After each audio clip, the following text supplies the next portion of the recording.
You're listening to the newest episode of Life Equals Choices, Choices Equal Life, with your host, Kim Olver.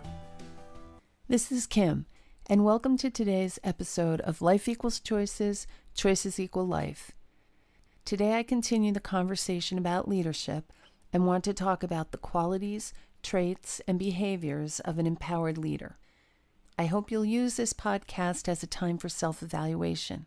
Take an honest look at how you measure up to the traits, qualities, and behaviors of an empowered leader. Celebrate those areas where you match and notice the ones you don't. Make a decision about whether you want to develop those qualities, traits, and behaviors within yourself. If you do, take this growth opportunity to learn, practice, and grow in those areas.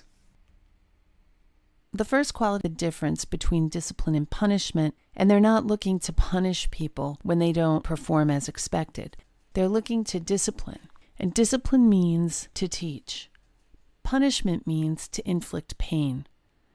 When you're a leader and you're inflicting pain, you're tending to alienate the worker and not get the best work that you possibly can from them. They'll work for you as long as they aren't being punished. They'll work just enough so that they don't get the punishment. But they'll never give you their best effort. They won't give you their creativity. They won't give you their passion. People aren't motivated by punishment.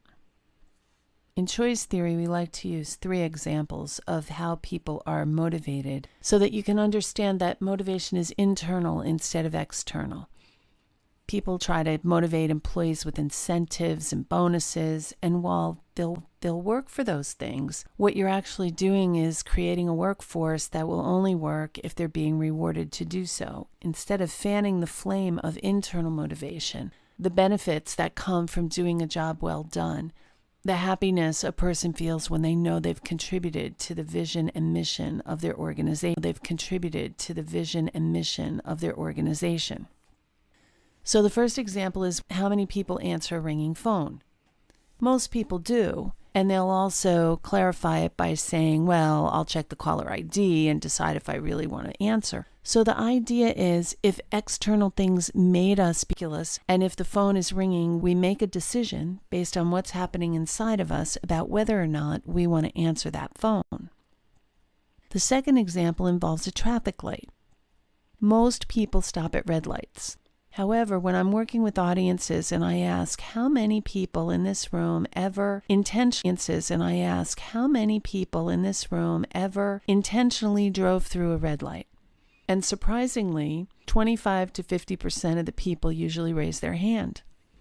When I asked them why they drove through the red light, they had various answers. Maybe it was slippery and they decided it would be more stop on the slippery roads. It might be that they were in an emergency. They were late. They thought the light was broken. They have many answers for why they intentionally drove through. The idea is that the red light doesn't make us stop. All the red light does is give us information that it might not be.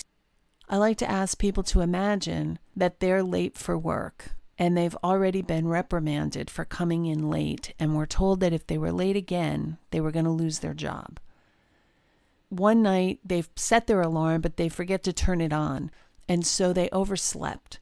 And they jump out of bed and realize they have just about enough time to throw some clothes on and run out the door, jump in the car, and get to work. And they come upon a red light. And they have a decision to make. If they go through, they might make it to work on time. If they sit there and wait, I ask how many people would go through the light. Most people say they'd go through that light. There's usually a handful of people who might say, no, it's the law to stay put at a light. I'm going to sit there and wait for it to turn green. I up the ante a little bit for those people who say that they were willing to go through, and tell them that when they search the intersection to make sure it's safe to go through the red light, they notice a police car in the parking lot watching the light. I ask how many people go through then. and the number drastically decreases. There may be one or two people. I ask them why. Some have said it's because if they get pulled over, then they'll have a ticket to show their boss as their reason for not getting to work on time. Other people have said they drive a fast car and they think they could outrun the police. And other people say that they would be so driven by the threat of losing their job that they wouldn't care about the ticket. That shows me something interesting about punishment. The police officer sitting at the light represents potential punishment.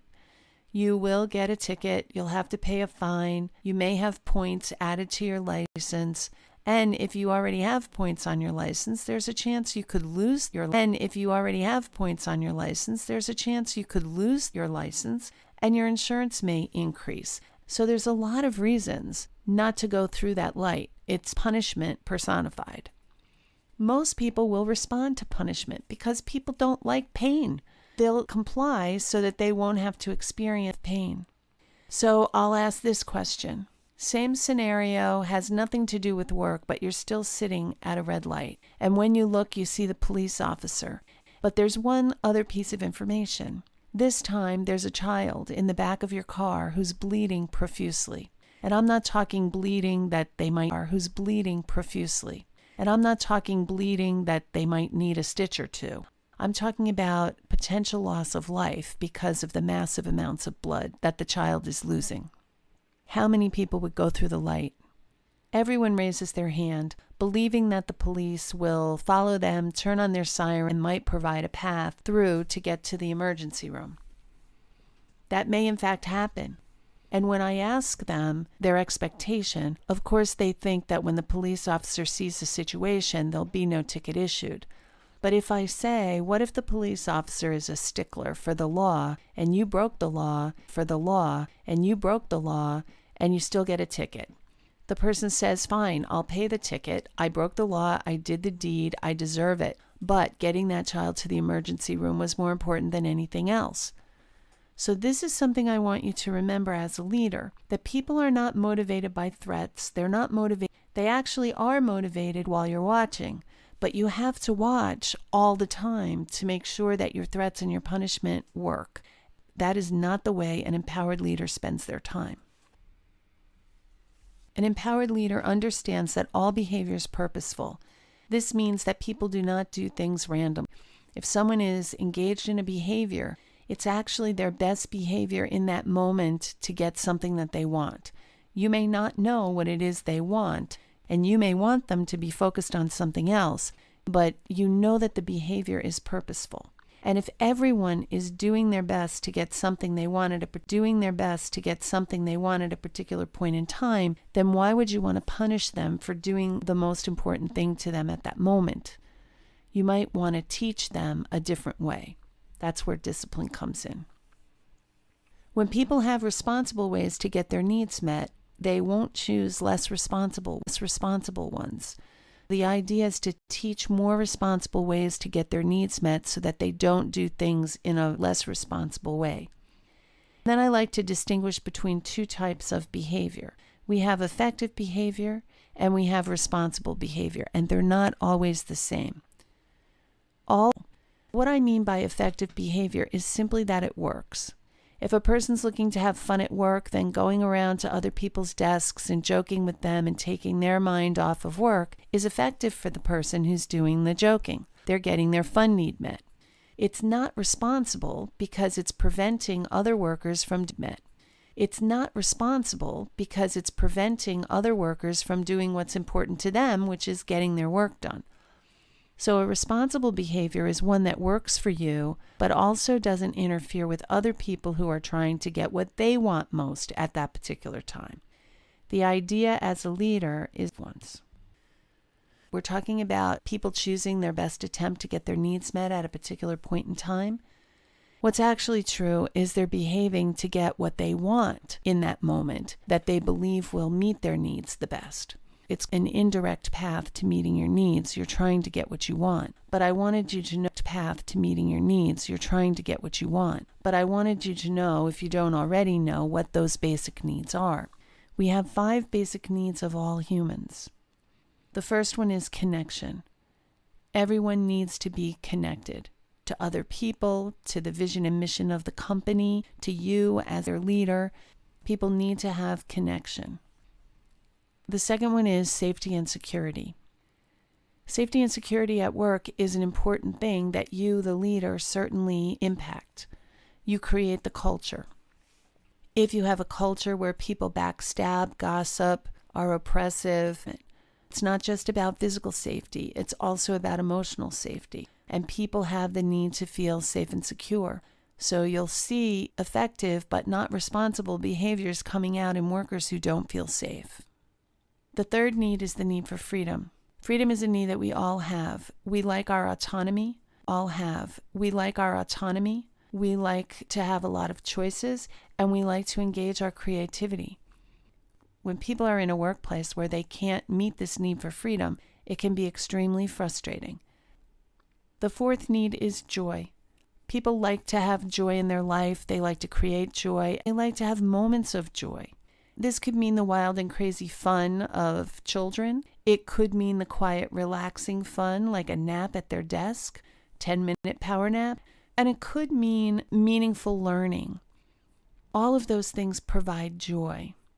Ask yourself the question as the leader, are you providing joy? Ask yourself the question as the leader, are you providing joy for your people in the workplace? How can they get that met? And the final need is significance.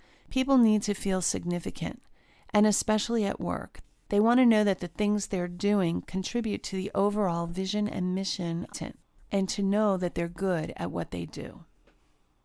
A leader's job is to create a needs-satisfying culture for everyone, including themselves. The workplace needs to be an environment where people are able to get all 5 of those basic needs met if they want to. What are some qualities, behaviors of the empowered leader? The first thing is empowered leaders know their direct reports and what motivates them. I like to do an exercise in my leadership workshops where I'll ask leaders, do they know these 4 things about the people who report directly to them? The first one's about the people who report directly to them. The first one, do they know something that they like to do for fun outside of work? Do they know about one important person in that employee's life? Are they aware of something that employee is proud of or a strength they value? Work and learn those things organically through regular conversation about the people who report to them. I don't want them to go back and grill their employees. Tell me what you do for fun. Tell me who's important to you. Tell me something that you're proud of or one of your best strengths. That would feel very inorganic. I want it to be something that would feel very inorganic. I want it to be something that just naturally unfolds during the course of the relationship.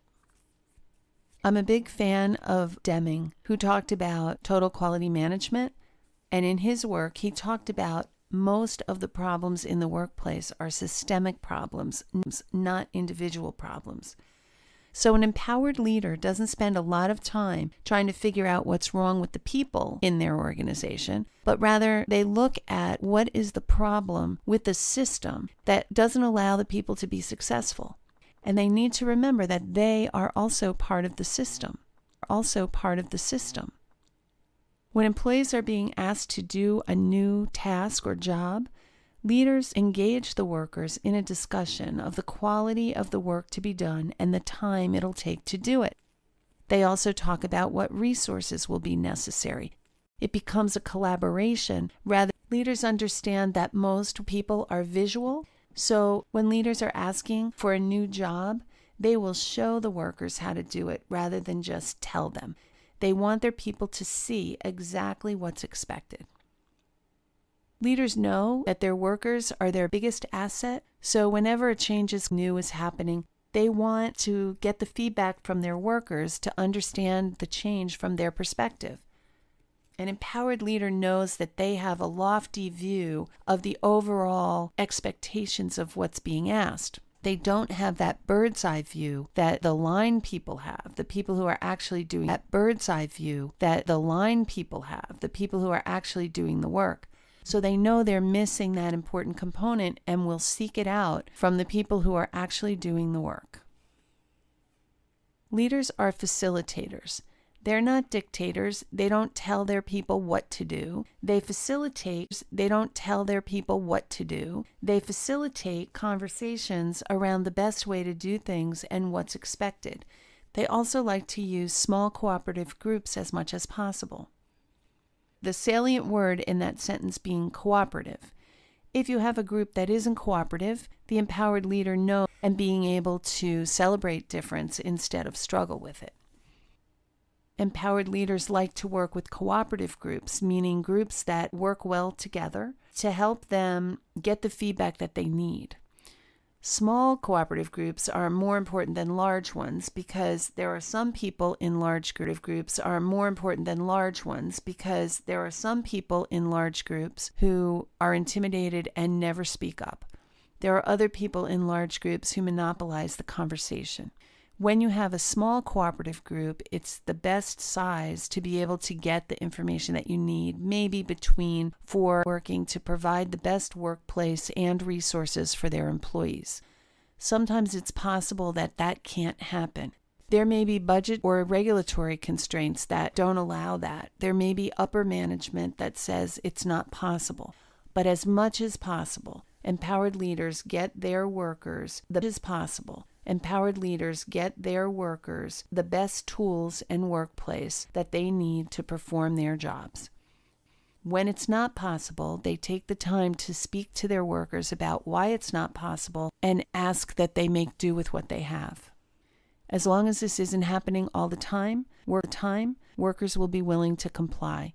But if they see it's a pattern of behavior that there's never enough, that they never have what they need to do their job well, you'll start to see some disgruntled workers. Leaders ask their employees to self-evaluate their own work for quality. This is 2 things are in place.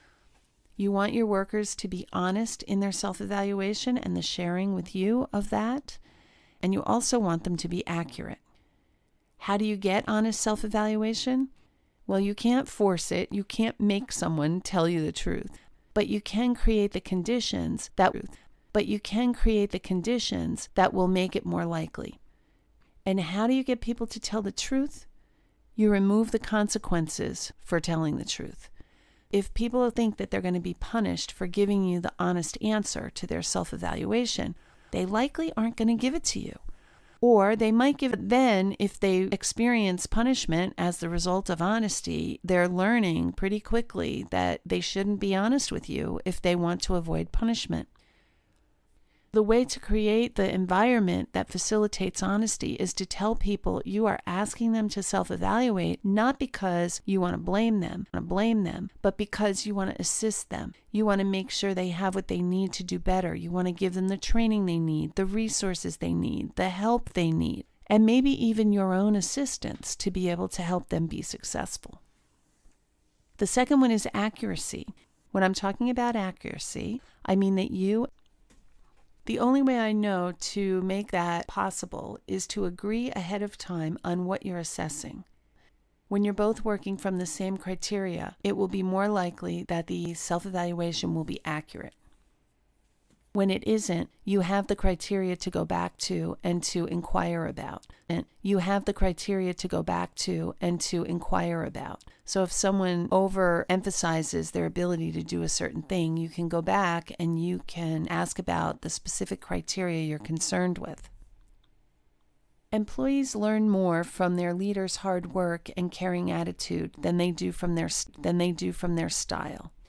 When employees can see you as the leader working just as hard as they do, that goes a long way to develop a positive workforce. If they think that they're working hard like indentured servants while you're kicked back in your office working on your golf putts, that you want them to be. A caring attitude also expresses that you care about them as people and that you also care that they get their work done and that their work is quality. So it's not just a soft caring about whatever obstacles might be in their way or whatever's going on in their personal life. It's also caring about them as an employee, about their desire to be good at what they do and to make a difference and to matter. So if you're caring enough to help them with those things, that's also built into that caring attitude that an empowered leader have. Finally, if problems arise in the workplace, and that probably should be said not if, but when problems arise in the workplace, you roll up your sleeves and you dive right in. You are not pointing fingers and looking for whose fault it is and saying, well, what are you going to do to fix this? You're being more of a team play together to get this done. How can we make this happen? How can we fix this? And it's not just in words that you're using we. You're also willing to actually get in the trenches and to help correct something that's been going on that's not working. There's other qualities and behaviors of leaders that are more future-focused that I want to mention. Leaders identify new ways of doing things. They're never really satisfied with the status quo. If they have something that's working, that's awesome. They can coast with that for a short time, but quality is a moving target, and they're always striving for better and better. Empowered leaders keep their agreements.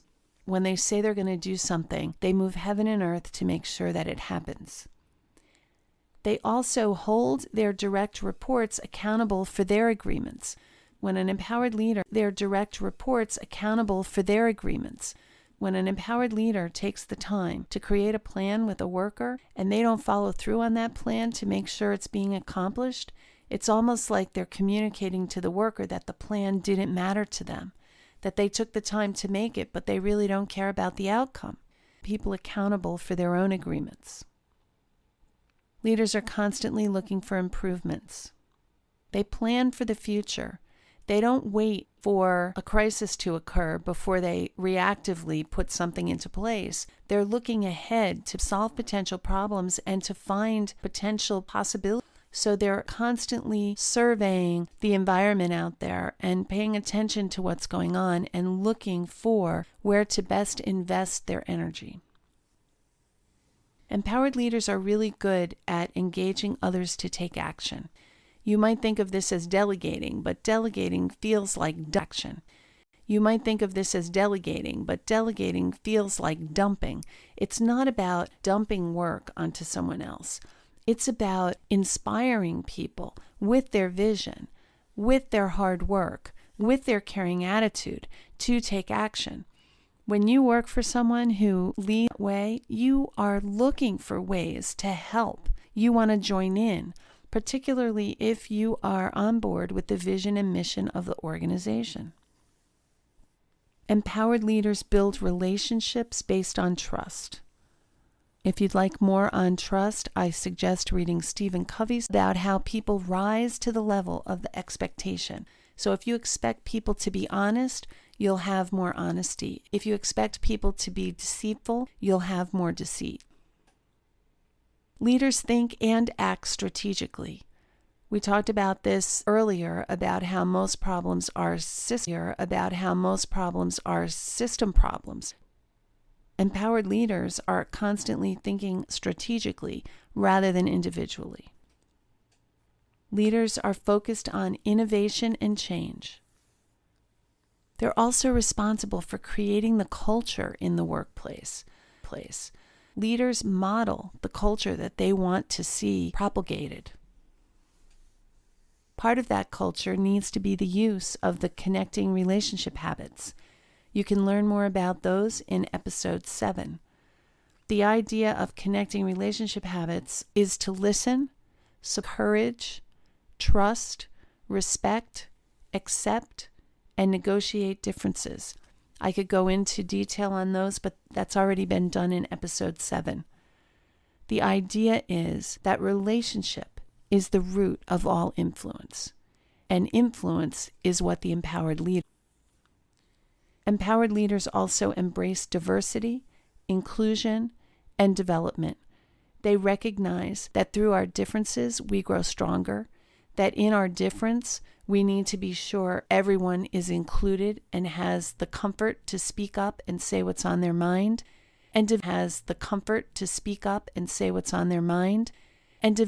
is about using that diversity to create new things.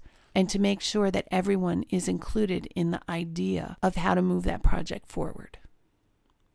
I hope you've enjoyed today's podcast and the self-evaluation that may have created in you perhaps some business coaching.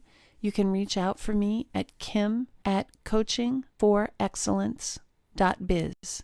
That's B as in boy, I as in India, Z as in zebra. coachingforexcellence.biz.